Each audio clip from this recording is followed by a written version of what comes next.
बहुत बड़ी बड़ी बातें नहीं है जीवन में। जीवन बड़ी छोटी छोटी बातों से बनता है। जीवन बड़ी छोटी छोटी घटनाओं से बनता है। आप कैसे उठते हैं, कैसे बैठते हैं, कैसा बोलते हैं, क्या बोलते हैं, इस पर बहुत कुछ निर्भर होता है, बहुत कुछ निर्भर होता है।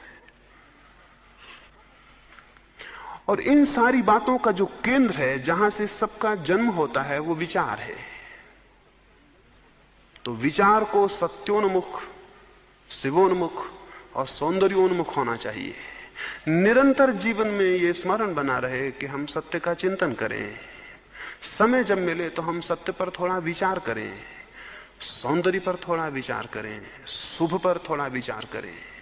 और इसके पहले कि हम कोई काम करने में प्रवृत्त हों, एक क्षण रुक जाएं और सोचें कि हम जो करेंगे वो सत्य, सुंदर और शुभ के अनुकूल होगा या प्रतिकूल होगा।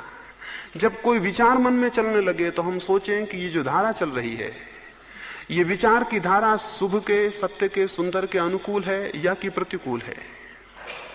यदि ये प्रतिकूल है तो इस धारा को खंडित कर दें, इसका साथ छोड़ें। ये धारा लाभ की नहीं है, ये जीवन को गड्ढे में ले जाएगी, ये जीवन को नीचे ले जाएगी। तो इसको स्मरण पूर्वक देखें कि आपकी विचार की परतों की धारा कैसी है, और उसे साहस से, प्रयास से और श्रम से और संकल्प पूर्वक शुभ और सत्य की ओर उन्मुख करें। अनेक बार ऐसा लगेगा कि हम तय भी नहीं कर पाएंगे कि सत्य क्या है। अनेक बार ऐसा लगेगा कि हम तय भी नहीं कर पाएंगे कि शुभ क्या है। हो सकता है आप तय न कर पाएं, लेकिन आपने विचार किया, तय करने की चेष्टा की, ये भी काफी मूल्यवान है और आप में फर्क लाएगा। और जो निरंतर चिंतन करेगा वो धीरे धीरे उस दिशा को अनुभव कर लेता है कि उसे पता चले कि शुभ क्या है या सत्य क्या है। तो प्रत्येक विचार को, प्रत्येक वाणी को, प्रत्येक क्रिया को करने के पूर्व एक क्षण रुक जाएं, इतनी जल्दी कुछ भी नहीं है, और देखें कि मैं जो कर रहा हूं उससे क्या प्रकट हो रहा है, उसमें क्या जाहिर हो रहा है, उसमें कौन सी घटना घट रही है। इसका सतत चिंतन साधक को जरूरी है। तो मैं पहला तो बुनियादी जो विचार शुद्धि की बात है वो ये है कि हमारी दिशा के केंद्र क्या हैं चिंतन के। अगर वे केंद्र आप में नहीं हैं जिनकी मैं बात कर रहा हूं, तो उन केंद्रों को जगाना होगा। आप जान के हैरान होंगे, अगर सत्य, शिव या सुंदर में से एक भी केंद्र आप में जग जाए तो दो केंद्र अपने आप जगने शुरू हो जाएंगे। और यह भी मैं आपको उल्लेख कर दूं कि 3 तरह के लोग होते हैं जगत में। एक वे लोग होते हैं जिनके भीतर सत्य के केंद्र के विकसित होने की शीघ्र संभावना होती है। एक वे लोग होते हैं जिनके भीतर शुभ के केंद्र के विकसित होने की शीघ्र संभावना होती है। और एक वे लोग होते हैं जिनके भीतर सौंदर्य के विकसित होने की शीघ्र संभावना होती है। यह हो सकता है आप में से सबके केंद्र अलग हों, लेकिन अगर एक केंद्र भी जग जाए तो दो अपने आप जगने शुरू हो जाते हैं। अगर कोई व्यक्ति सौंदर्य को ठीक से प्रेम करने लगे तो असत्य नहीं बोल सकता, क्योंकि असत्य बोलना बड़ी असुंदर बात है, बड़ी कुरूप बात है। अगर कोई व्यक्ति सुंदर को ठीक से प्रेम करने लगे तो अशुभ कृत्य नहीं कर सकता, क्योंकि अशुभ कृत्य कुरूप होता है। यानी वो इसलिए चोरी नहीं कर सकता कि चोरी करना बड़ा कुरूप कृत्य है। तो अगर उसकी सौंदर्य के प्रति भी पूरी आकांक्षा पैदा हो जाए तो भी बहुत कुछ हो जाएगा। एक बार गांधी जी रविन्द्रनाथ के वहां मेहमान थे। रविन्द्रनाथ बूढ़े हो गए थे। वे तो सौंदर्य के साधक थे। उन्होंने सत्य से और शुभ से उन्हें कोई मतलब ना था। इस अर्थ में मतलब नहीं था कि वे उनकी सीधी दिशा नहीं थे, वे सौंदर्य के साधक थे। गांधी जी वहां मेहमान थे। संध्या को दोनों घूमने निकलने को थे। तो रविन्द्रनाथ ने कहा 2 क्षण रुके, मैं थोड़ा बाल संवार के आया। गांधी जी ने कहा क्या बेहूदी बात, बाल संवारना। गांधी जी उनको साफ ही कर चुके थे, संवारने की झंझट ही खत्म हो गई। और इस बुढ़ापे में बाल संवारना, ये तो बड़ी अजीब और गांधी जी के लिए बड़ी असोचनीय बात थी। वो बड़े गुस्से में खड़े रहे, लेकिन अब रविन्द्रनाथ को कुछ कह भी नहीं सकते थे। रविन्द्रनाथ भीतर गए तो 2 मिनट बीते, 5 मिनट बीते, 10 मिनट बीते। गांधी जी हैरान हुए कि कैसे बाल संवारे जा रहे हैं। उन्होंने खिड़की से झांका तो आदमकद आईने के सामने खड़े हैं और बाल संवारे ही चले जाते हैं। गांधी जी की बर्दाश्त के बाहर हुआ। उन्होंने कहा कि मैं समझ नहीं पा रहा हूं ये आप क्या कर रहे हैं। घूमने का वक्त निकला जा रहा है और बाल भी क्या संवारने, और इस बुढ़ापे में बाल क्या संवारने। रविन्द्रनाथ बाहर आए और रविन्द्रनाथ ने कहा, जब मैं युवा था तो बिना संवारे भी चल जाता था, और अब मैं हो गया बूढ़ा, अब बिना संवारे नहीं चलेगा। रविन्द्रनाथ ने कहा, जब मैं युवा था तो बिना बाल संवारे भी चल जाता था, अब मैं हो गया बूढ़ा, इसलिए बिना संवारे नहीं चलेगा। और ये ना सोचें कि मैं सुंदर होने को उत्सुक हूं, केवल इतना ही है कि किसी को कुरूप दिख के उसको दुख देने का कारण न बनूं।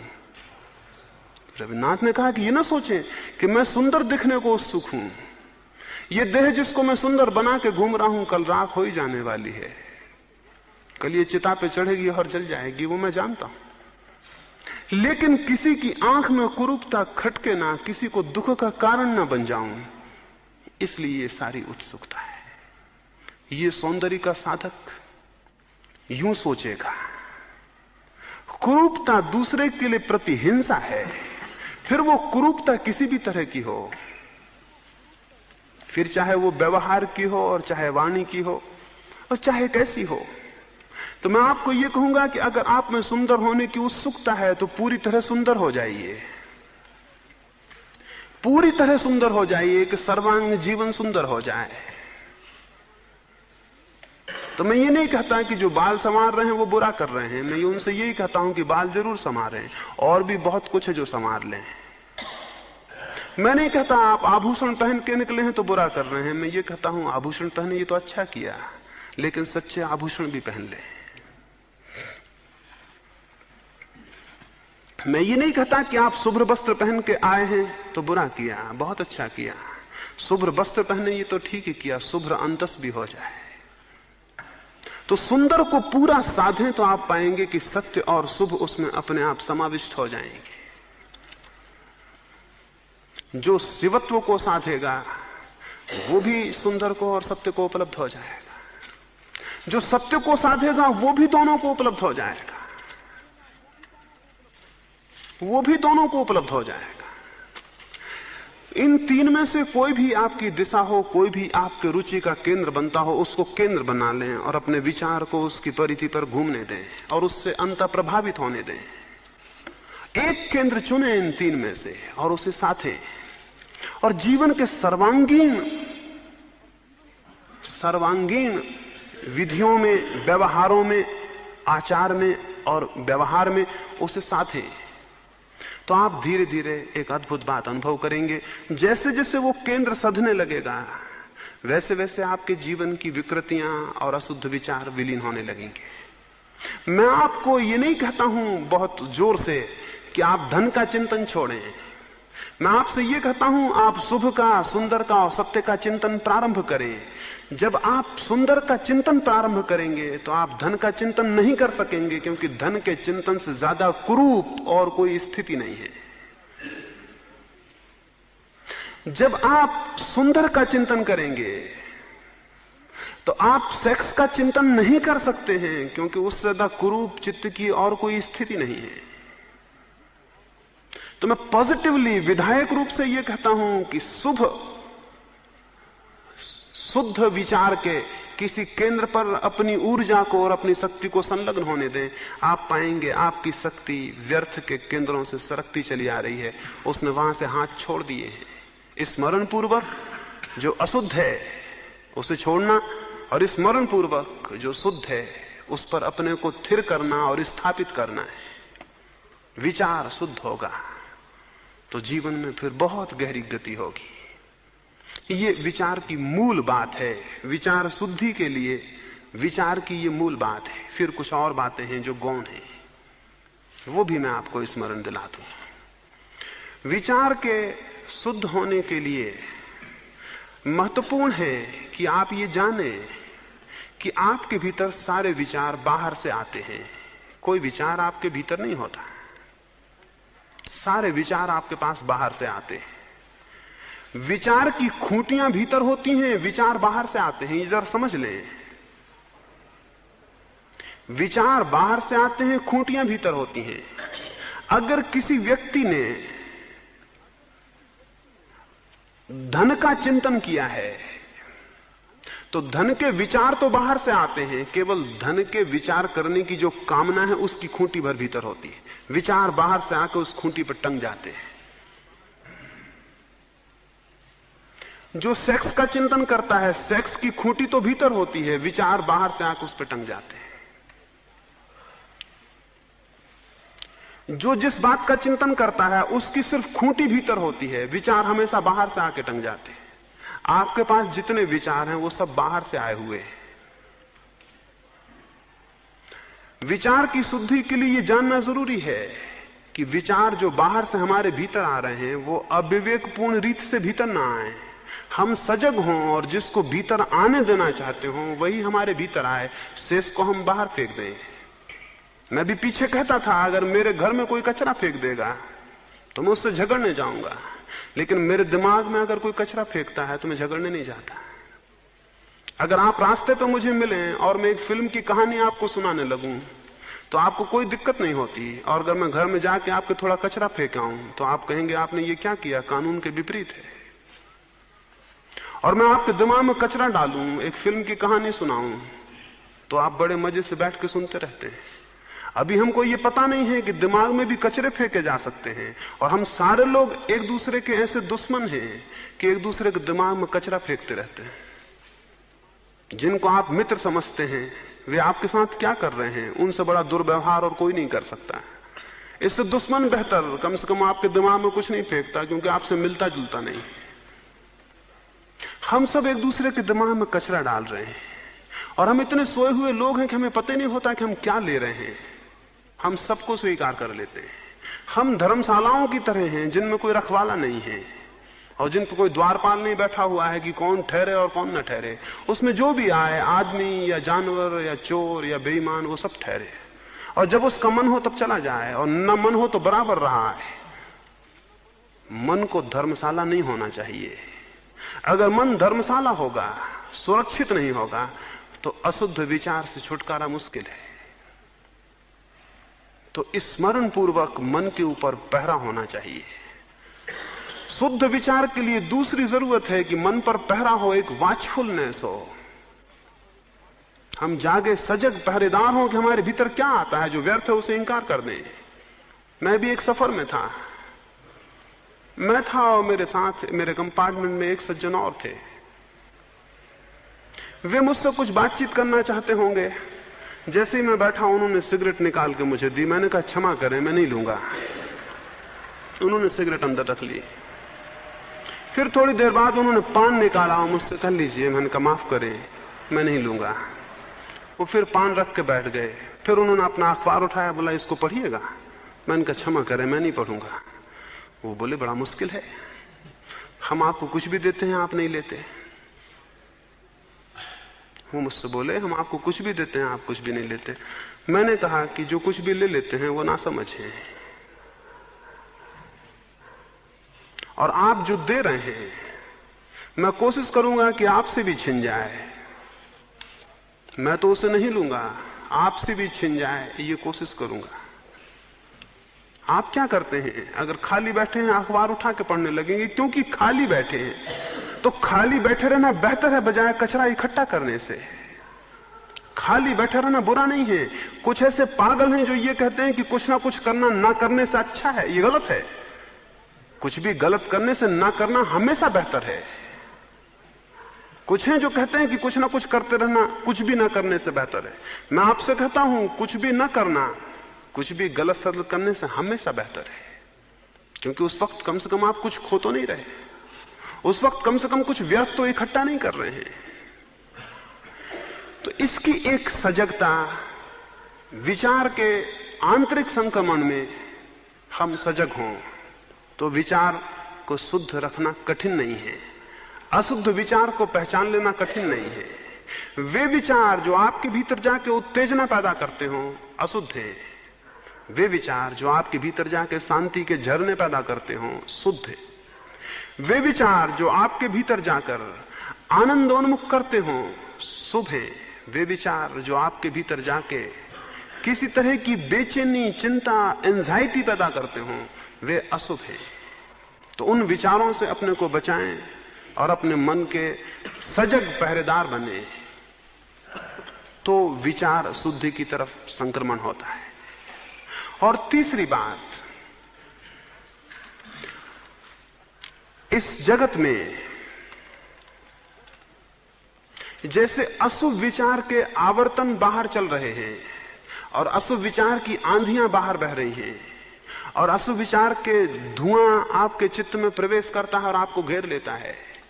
बहुत ज्यादा अशुभ विचार हैं इस जगत में, बहुत उनकी आंधियां हैं, लेकिन ये ना भूलें कुछ छोटे छोटे शुभ विचार के दिए भी हैं, वे भी टिमटिमा रहे हैं।